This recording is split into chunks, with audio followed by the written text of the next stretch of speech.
Assalamualaikum warahmatullahi wabarakatuh. Sebelumnya, perkenalkan nama saya Woro Widowati dari D3 Fisioterapi dengan NIM 3062131. Di sini saya ingin mempresentasikan bagian-bagian dari otot skeletal. Di sini terlihat jelas bagian-bagian dari otot skeletal. Secara histologis, untuk otot skeletal ini dibungkus oleh epimysium dan terdiri dari vasikulus-vasikulus yang dibungkus oleh perimysium. Untuk setiap vasikulus sendiri terdiri dari begitu banyak serat otot atau muscle fiber. Dari muscle fiber ini dibungkus oleh sarkolema. Nah, kalau yang di antara serat otot ini disebut dengan endomysium. Sebenarnya serat otot ini disebut juga dengan sel otot. Kenapa? Karena dia memiliki satu nukleus. Untuk serat otot memiliki banyak miofibril yang masing-masing terdiri dari ratusan miofilamen yang membentuk sarkomer-sarkomer di mana merupakan satuan dari kontraktil otot. Nah, untuk jelasnya kita lihat bagian-bagiannya sebagai berikut.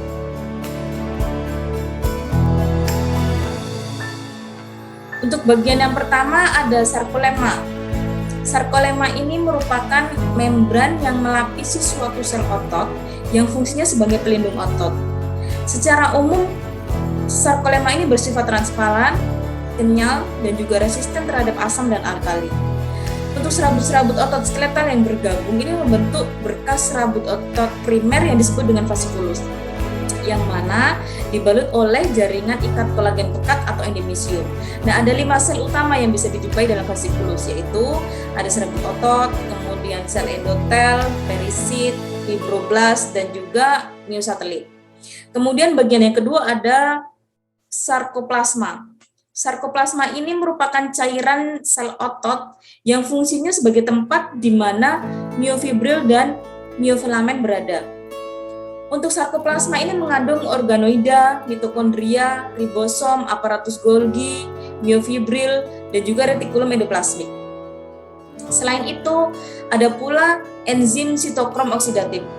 Nah, untuk mitokondria ini terdapat berbatasan dengan sarkolema dan dekat inti di antara miofibril. Sedangkan miofibril sendiri ini merupakan serat-serat komponen penyusun jaringan otot yang berperan dalam melakukan kontraksi dan juga relaksasi sehingga otot ini dapat bergerak. Di dalam sebuah miofibril, filamen aktin atau filamen tipis dan juga miosin atau filamen tebal ini sejajar dan tersusun berdampingan. Untuk filamen aktin dan miosin ini saling tumpang tindih tersusun menurut pola tertentu sehingga menghasilkan pandangan garis-garis serang melintang. Nah, untuk masing-masing satuan pola yang berulang ini disebut dengan daerah sarkomer. Dan setiap daerah sarkomer ini dipisahkan oleh 2 garis Z atau Z-line.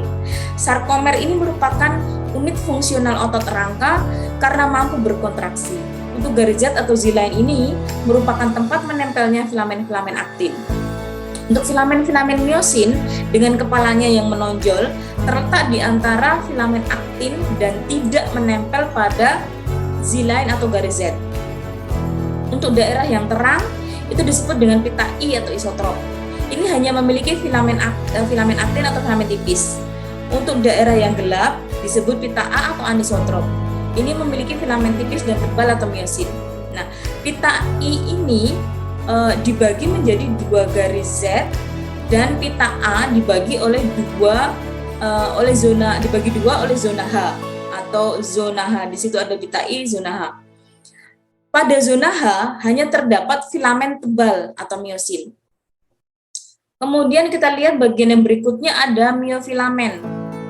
Miofilamen ini benang-benang atau filamen halus yang berasal dari miofibril. Miofibril ini terbagi dari 2 macam, yakni ada miofilamen homogen, ini biasanya terdapat pada otot polos, kemudian ada miofilamen heterogen, ini biasanya terdapat pada otot jantung atau otot kardiak dan juga pada otot rangka atau otot lurik. Di dalam miofilamen ini terdapat protein kontraktil yang disebut aktomiosin atau aktin dan juga miosin. Ada tropopin dan juga tropomiosin. Ketika otot kita berkontraksi atau memendek, maka protein aktin yang tadinya bekerja atau yang sedang bekerja ini, dan jika otot kita melakukan relaksasi atau memanjang, maka miosinnya yang sedang bekerja.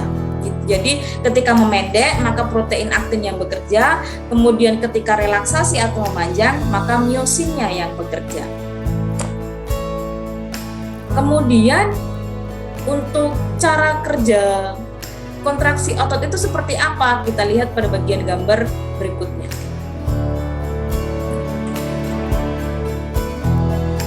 Di sini kita lihat bagaimana kontraksi otot itu bekerja. Jadi kontraksi atau gerak otot pada rangka itu terjadi apabila ada stimulus dari motor neuron. Untuk motor neuron ini merupakan akson sel saraf yang berhubungan dengan sel otot. Kedua otot tersebut akan membentuk struktur persambungan yang dinamakan neuromuscular junction, seperti yang terlihat pada gambar di layar. Jadi gambar neuromuscular junction adalah sebagai berikut. Nah, untuk motor neuron ini akan meneruskan impuls ke sel otot dengan cara mengeluarkan synaptic vesicle atau vesicle yang mengandung asetilkolin.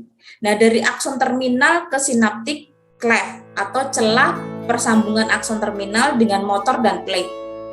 Untuk synaptic vesicle ini akan menempel pada motor dan plate sehingga menimbulkan perubahan permeabilitas pada membran sarkolema.